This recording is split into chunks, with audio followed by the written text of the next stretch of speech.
السلام علیکم ناظرین کرام، نئی ویڈیو میں آپ کو خوش آمدید کہتے ہیں۔ علی امین گنڈا پور کی خیبر پختونخوا میں دھواں دھار میٹنگ جاری ہے۔ اب ہر گزرتے دن کے ساتھ یہ ثابت ہوتا جا رہا ہے کہ کیوں علی امین گنڈا پور کے نام پر بطور وزیر اعلیٰ خیبر پختونخوا اعتراض عائد کیا جا رہا تھا۔ ہر گزرتے دن کے ساتھ خود علی امین گنڈا پور یہ ثابت کرتے جا رہے ہیں کہ عمران خان کا ان کو وزیر اعلیٰ کے پی کے لگانے کا فیصلہ بہترین فیصلہ تھا۔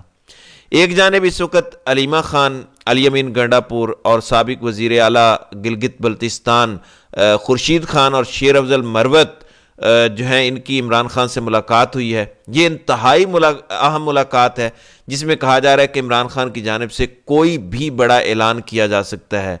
دوسری جانب جب سے علی امین گنڈا پور نے حلف اٹھایا تب سے ایک سوال ہر جگہ پوچھا جا رہا ہے، وہ یہ کہ کیا وہ تمام لوگ تحریک انصاف کے جو 9 مئی کے بعد لاپتہ ہیں، جن کا تعلق خیبر پختونخوا سے ہے، کیا وہ واپس آئیں گے؟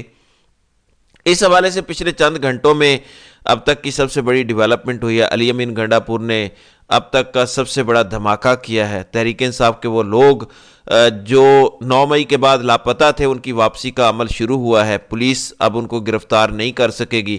میں تمام تر تفصیلات آپ کے سامنے رکھتا ہوں۔ ناظرین کرام، 9 مئی کے بعد سے لے کر اب تک کچھ ایسے تحریک انصاف کے رہنما تھے جن کے حوالے سے پالیسی بڑی سخت تھی۔ جب 9 مئی کا واقعہ ہوا، اس کے بعد تحریک انصاف کے کچھ رہنماؤں کو گرفتار کیا گیا اور کچھ لاپتہ ہو گئے۔ جو لاپتہ ہوئے، ان لاپتہ ہونے والوں میں سے کچھ ایسے تھے جن کے بارے میں کہا جاتا تھا کہ اگر وہ واپس بھی آ جائیں، اگر وہ پریس کانفرنس بھی کر دیں عمران خان یا تحریک انصاف کے خلاف، تب بھی ان کو معاف نہیں کیا جائے گا۔ آپ نے دیکھا کہ 9 مئی کے بعد سے کچھ لوگ تو ایسے تھے جو لاپتہ تھے، جب وہ پکڑے گئے انہوں نے پریس کانفرنس کی تو انہیں معاف کر دیا گیا۔ بے شمار ایسے لوگ ہیں، فاروق حبیب، عثمان ڈار، مراد راس، کرنل ہاشم ڈوگر ہیں۔ تو ایک لمبی فہرست ہے، جو پکڑا جاتا رہا وہ تحریک انصاف کے خلاف بیان بازی کرتا رہا، عمران خان پر 9 مئی کا ملبہ ڈالتا رہا۔ لیکن کچھ ایسے لوگ تھے جن کے بارے میں کہا جاتا تھا کہ اگر یہ پکڑے بھی گئے، اگر یہ منظر عام پر آ بھی گئے تو ان کو معافی نہیں ملے گی، جس میں مراد سعید کا نام سر فہرست ہے۔ کہا جاتا رہا کہ مراد سعید کے حوالے سے پالیسی بڑی سخت ہے، مراد سعید کے نام کے آگے کراس لگ چکا ہے۔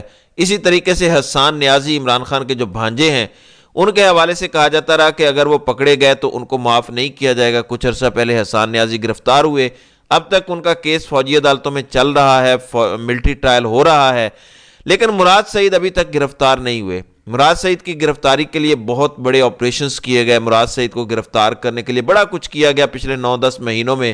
لیکن جب سے وزیر اعلیٰ خیبر پختونخوا علی امین گنڈا پور آئے ہیں، میں اپنی پرانی ویڈیوز میں آپ کو یہ بتا چکا ہوں کہ علی امین گنڈا پور کے نام پر کافی جگہوں پر اعتراض تھا۔ جب عمران خان نے علی امین گنڈا پور کا نام تجویز کیا یا پارٹی کو دیا تو اس کے بعد ایک بڑا ری ایکشن آیا، خاص طور پر اسلام آباد کے کئی حلقوں سے، راولپنڈی کے کئی حلقوں سے، کہ علی امین گنڈا پور کو نہ لگایا جائے۔ لیکن چونکہ عمران خان فیصلہ کر چکے تھے، یہ طے کر چکے تھے کہ انہوں نے علی امین گنڈا پور کو ہی لگانا ہے، لہٰذا ان کے نام کے ساتھ ہی اتفاق کیا گیا۔ اب سب سے اہم بات یہ تھی کہ علی امین گنڈا پور جیسا ایک طاقتور شخص وزیر اعلیٰ خیبر پختونخوا آ چکا، کیا وہ لوگ بھی واپس آئیں گے؟ قاسم سوری، مراد سعید وغیرہ تحریک انصاف کے کارکنان کی ایک لمبی فہرست ہے جو جیلوں میں بھی ہیں 9 مئی کے مقدمات میں۔ خیبر پختونخوا کی میں بات کر رہا ہوں، تو کیا ان لوگوں کی واپسی ہو جائے گی؟ اب سے کچھ دیر پہلے عمران خان کی خیبر پختونخوا کے وزیر اعلیٰ سے پہلی ملاقات ہوئی ہے۔ وزیر اعلیٰ بننے کے بعد علی امین گنڈا پور کی یہ پہلی ملاقات ہے۔ اس ملاقات میں مراد سعید کے حوالے سے کیا کچھ طے ہوا؟ کیونکہ ہم سب ذاتی طور پر جانتے ہیں کہ عمران خان کے مراد سعید کے ساتھ ذاتی تعلقات تھے۔ گو عمران خان کے قریب قاسم سوری بھی ہیں، وہ بھی لاپتہ ہیں، وہ ابھی تک واپس نہیں آئے۔ ان کے حوالے سے کیا ڈیسائیڈ ہوا میں آگے چل کے بتاتا ہوں، لیکن پہلے آپ کو مراد سعید کے حوالے سے بتا دوں۔ دیکھیں، مراد سعید اگر سامنے آئیں گے تو ان کو گرفتار کیا جائے گا، یہ خبریں پچھلے کافی عرصے سے گردش کر رہی ہیں۔ لیکن اگر مراد سعید کو وزیر اعلیٰ خیبر پختونخوا کوئی عہدہ دے دیتے ہیں، اگر مراد سعید کو کوئی بڑی پوزیشن ملتی ہے حکومت کے اندر، تو کیا تب بھی مراد سعید کو گرفتار کیا جا سکتا ہے؟ یعنی اس ٹائم جو شہر اقتدار میں خبریں گردش کر رہی ہیں کہ اگر مراد سعید کو خیبر پختونخوا کی حکومت مشیر داخلہ بنا دیتی ہے، کیونکہ وہ الیکشن تو لڑے نہیں، وہ جیتے تو نہیں ہوئے، لیکن ان کو کوئی عہدہ تو دیا جا سکتا ہے جو الیکٹڈ نہ ہو۔ حکومت کا حصہ تو وہ پھر بھی بن سکتے ہیں، مثال کے طور پر وہ ایڈوائزر ٹو چیف منسٹر بن جاتے ہیں، یا ان کو کوئی اور آنری عہدہ دیا جاتا ہے، اگر مشیر داخلہ خیبر پختونخوا مراد سعید کو بنایا جاتا ہے، تو کیا تب بھی پولیس جو مشیر داخلہ کے انڈر ہوگی، جو اس کے زیر انتظام کام کرتی ہوگی، کیا وہ پولیس مشیر داخلہ کو گرفتار کر سکتی ہے؟ اور اگر کوئی بندہ مشیر داخلہ کے عہدے پر آ جائے تو کیا وفاقی حکومت یا کوئی اور قانون نافذ کرنے والے ادارے یا سیکیورٹی ایجنسیز اس کو گرفتار کر سکتی ہیں؟ تو اس حوالے سے بڑی اہم ڈیولپمنٹس ہوئی ہیں۔ پہلی بات تو یہ ہے کہ علی امین گنڈا پور کی جانب سے کل کچھ خیبر پختونخوا کے صحافیوں کو بتایا گیا کہ مراد سعید واپس آ رہے ہیں۔ مراد سعید کو واپسی پر مشیر داخلہ لگائے جانے پر غور ہو رہا ہے۔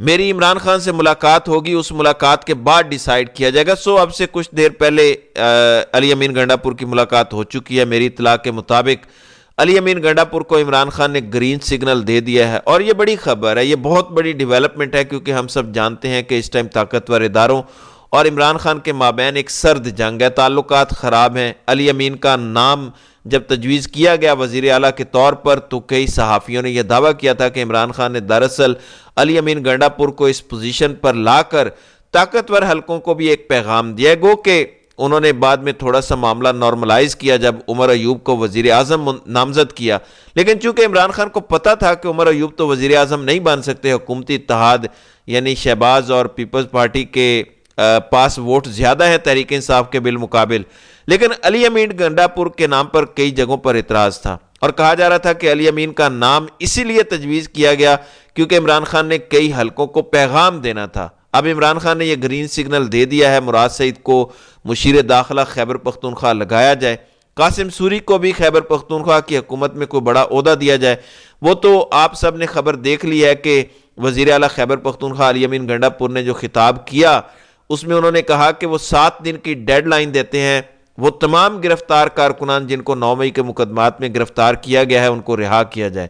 پولیس کو الٹیمیٹم دیا انہوں نے۔ پھر انہوں نے خیبر پختونخوا کے چیف سیکرٹری آئی جی سے خاص طور پر پچھلے 2 دن لگاتار ملاقاتیں کی، ان تمام رہنماؤں اور کارکنان کی فہرستیں منگوائیں جن کو گرفتار کیا گیا، اور پوچھا گیا کہ کن کے مقدمات عدالتوں میں ہیں یا عدالتوں میں انہیں پیش کیا جائے یا عدالتیں جو بھی فیصلہ دیں اس پر عمل درآمد کیا جائے۔ ایک چیز تو اب کنفرم ہو گئی ہے کہ خیبر پختونخوا کی حد تک تحریک انصاف کے وہ تمام تر رہنما، تحریک انصاف کے وہ تمام تر کارکن جو 9 مئی کے بعد گرفتار ہیں یا چھپے ہوئے ہیں، لاپتہ ہیں، روپوش ہیں، ان کو کوئی مسئلہ نہیں ہوگا اگر پولیس نے ان کو گرفتار کیا بھی ہوا ہے۔ یعنی پنجاب میں تو یہ ہو رہا ہے کہ پولیس نے اگر کسی کو گرفتار کیا ہے تو عدالت رہا کرتی ہے، پولیس اس کو دوسرے مقدمے میں گرفتار کر لیتی ہے۔ صنم جاوید کے ساتھ تو تقریباً 7-8 دفعہ ایسا ہوا، ڈاکٹر یاسمین راشد کے ساتھ 6-7 دفعہ ایسا ہوا۔ یاسمین راشد گلبرگ حملہ کیس میں گرفتار ہیں، جناح ہاؤس حملہ کیس میں گرفتار ہیں، شادمان حملہ کیس میں گرفتار ہیں، ماڈل ٹاؤن حملہ کیس میں گرفتار ہیں۔ یعنی ایک عورت بیک وقت 5 جگہوں پر حملہ کر دیتی ہے، یہ بھی پاکستان کی تاریخ میں پہلا پرچہ ہوگا۔ بہرحال خیبر پختونخوا میں ایسا نہیں ہوگا۔ میری اطلاع کے مطابق عمران خان نے علی امین کو یہ ہدایت کر دیا ہے کہ مراد سعید کو مشیر داخلہ لگایا جائے تاکہ مراد سعید کو پولیس گرفتار نہ کر سکے، اور جو مراد سعید کے حوالے سے بے شمار افواہیں، ابہام یا ریومرز گردش کرتے رہے ہیں کہ ان کی جان کو خطرہ ہو سکتا ہے، جب وہ منظر عام پر آئیں گے وہ گرفتار ہوں گے، ان کی گرفتاری کے بعد ان کا مقدمہ فوجی عدالتوں میں چلے گا، فوجی ٹرائل ہوگا، ملٹری ٹرائل ہوگا۔ اب تو سپریم کورٹ نے بھی ملٹری ٹرائلز کے حق میں فیصلہ دے دیا، یعنی ایک بیکنگ ملٹری کورٹس کو ملی ہوئی ہے، لہٰذا اگر مراد سعید کی اس طریقے سے خیبر پختونخوا میں واپسی ہوتی ہے تو یہ ایک بہت بڑی سیاسی موو ہوگی۔ میں نے جیسے پہلے کہا کہ اسی وجہ سے کئی جگہوں سے علی امین کے نام پر اعتراض آیا تھا، کیونکہ سبھی کو پتا تھا کہ اگر علی امین گنڈا پور جیسا وزیر اعلیٰ آ گیا تو کے پی کے میں اپنی مرضی کے فیصلے طاقتور نہیں کروا سکیں گے، یہ ایسا وزیر اعلیٰ ہے جس کو مینیج نہیں کیا جا سکے گا، انگیج نہیں کیا جا سکے گا۔ اور پچھلے 4-5 دن کے اندر کم از کم یہ بات تو ثابت ہو گئی ہے کہ علی امین گنڈا پور نے یہ ثابت کیا ہے کہ عمران خان کا یہ فیصلہ 100% درست تھا۔ انہوں نے خیبر پختونخوا میں تمام تر لوگوں کی فہرستیں منگوائیں، سرکاری افسران سے پوچھا کہ 9 مئی کے بعد کس کس رہنما کو گرفتار کیا گیا، پولیس کو ان پولیس افسران کو سزائیں دینے کا فیصلہ کیا گیا جنہوں نے چادر 4 دیواری کا تقدس پامال کیا، عدالتوں کے فیصلوں کو بے وقت کیا۔ تو خیبر پختونخوا میں تو بڑا چینج آنے جا رہا ہے۔ اب مراد سعید کی واپسی کا وقت آ چکا ہے اور خیبر پختونخوا کابینہ میری اطلاع کے مطابق فائنل ہو چکی ہے۔ عمران خان سے جو علی امین گنڈا پور کی ملاقات ہوئی ہے وہ بھی اسی حوالے سے تھی کہ کن کن لوگوں کو کابینہ میں شامل کیا جائے۔ عمران خان نے اب ان تمام لوگوں کا نام فائنل کر دیا ہے۔ اب دیکھنا یہ ہے کہ مراد سعید کو کون سی وزارت دی جائے گی۔ اگر وہ مشیر داخلہ بنتے ہیں تو کیا پھر پولیس ان کو گرفتار کرے گی، یا پھر وہ تمام تر قانون نافذ کرنے والے ادارے جن کے بارے میں پچھلے 9-10 مہینوں سے خبریں گردش کر رہی ہیں کہ ان کو معافی نہیں دیں گے، کیا اب مراد سعید کے حوالے سے پالیسی تبدیل ہوگی یا نہیں ہوگی، اس کا ہمیں آئندہ آنے والے چند دنوں میں اندازہ ہو جائے گا۔ تو ناظرین کرام، آپ کی اس ویڈیو کے حوالے سے کیا رائے ہے؟ آپ اپنی رائے کا اظہار کامنٹ سیکشن میں ضرور کیجیے گا۔